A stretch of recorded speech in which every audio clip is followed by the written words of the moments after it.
Yuk dukung semestamu dengan cara membeli kaos keren ini. Link di kolom deskripsi ya.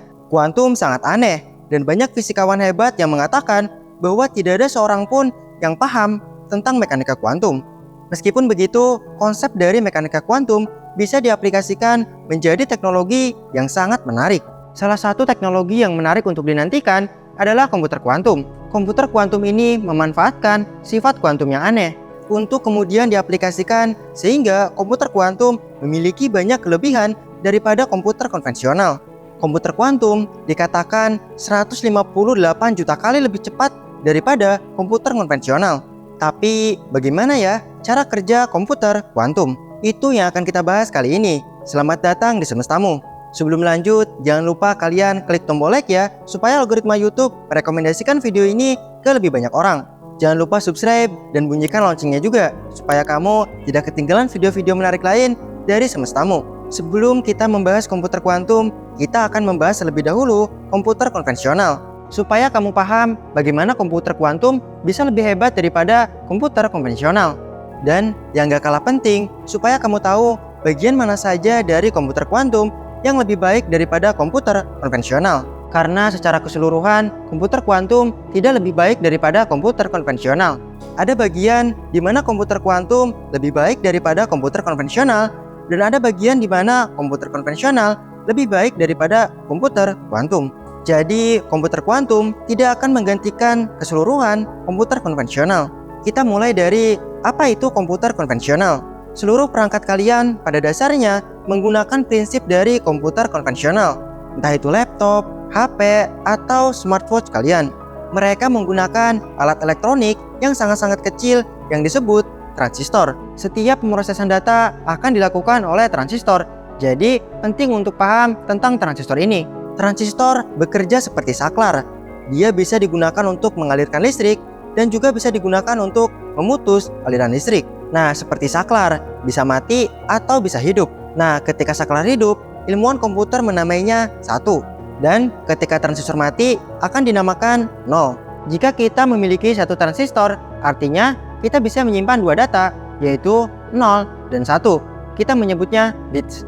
Jika kita memiliki dua transistor, artinya kita bisa menyimpan 4 data, yaitu kombinasi dari kedua transistornya, yaitu 00, 01, 10, atau 11.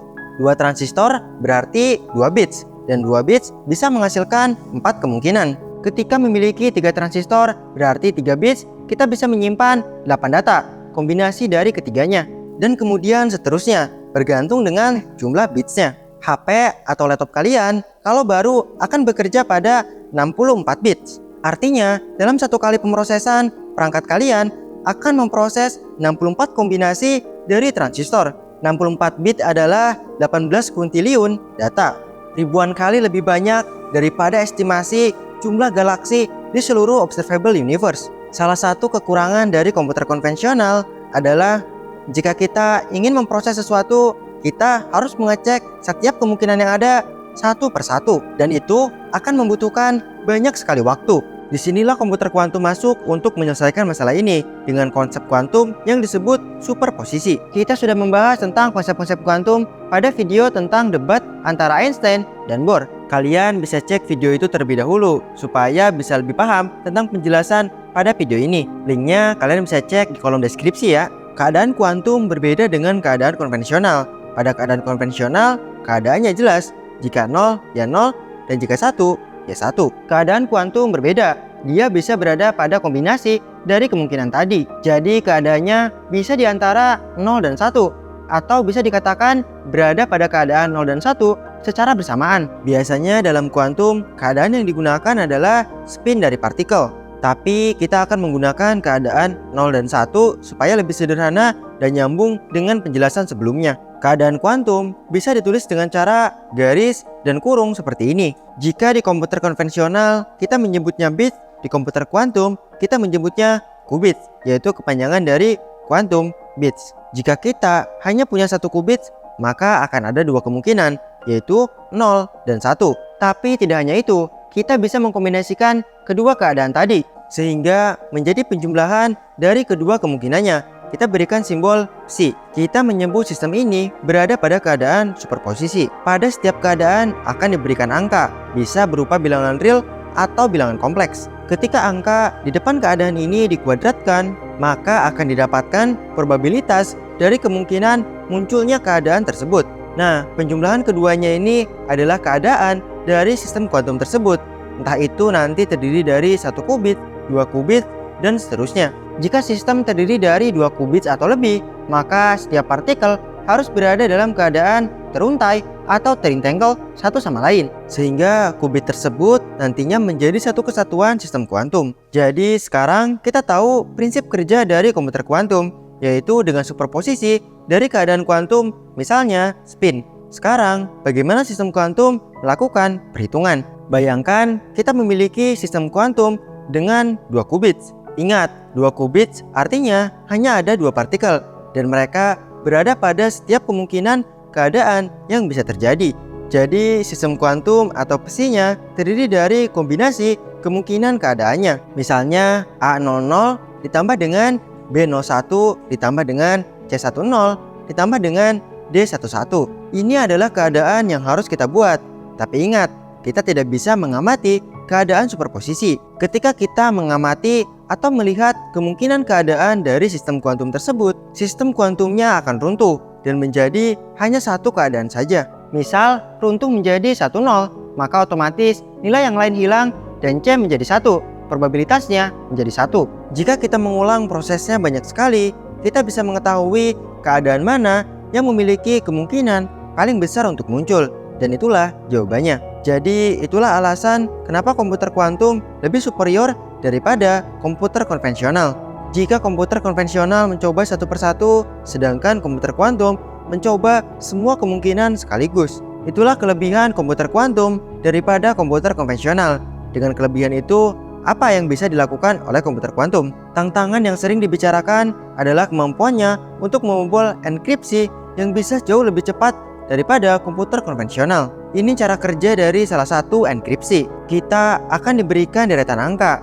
Misalnya, ini adalah kode RSA 2048, kode tertinggi yang bisa digunakan. Oke, ini angkanya. Aku ambil contoh dari Wikipedia. Sekarang, tugas kamu untuk bisa memecahkan sistem keamanan tersebut adalah dengan menemukan dua bilangan prima yang ketika dikalikan akan menghasilkan bilangan tersebut. Bisa kebayang bagaimana susahnya? Komputer konvensional akan mencoba satu persatu semua bilangan prima yang mungkin terjadi dan kemudian mencari jawaban yang cocok.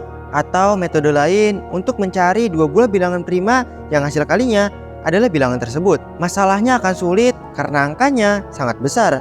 Hal itu bisa diselesaikan oleh komputer konvensional dalam waktu 300 triliun tahun. Jadi secara praktis kode itu tidak bisa dipecahkan. Komputer kuantum berbeda. Seperti yang tadi aku jelaskan, dia akan mencoba semua kemungkinan sekaligus. Oleh karena itu, akan lebih cepat bagi komputer kuantum untuk menemukan angka tersebut. Jika kita memiliki komputer kuantum dengan qubit yang cukup banyak, masalah itu hanya bisa diselesaikan dalam waktu 10 detik saja. Tapi tenang, jangan takut dulu karena komputer kuantum sangat sulit untuk dibuat. Qubitnya sangat sulit untuk dijaga. Biasanya harus didinginkan dengan suhu mendekati 0 derajat Kelvin atau negatif 273 derajat Celcius. Qubit juga sangat sensitif terhadap gangguan.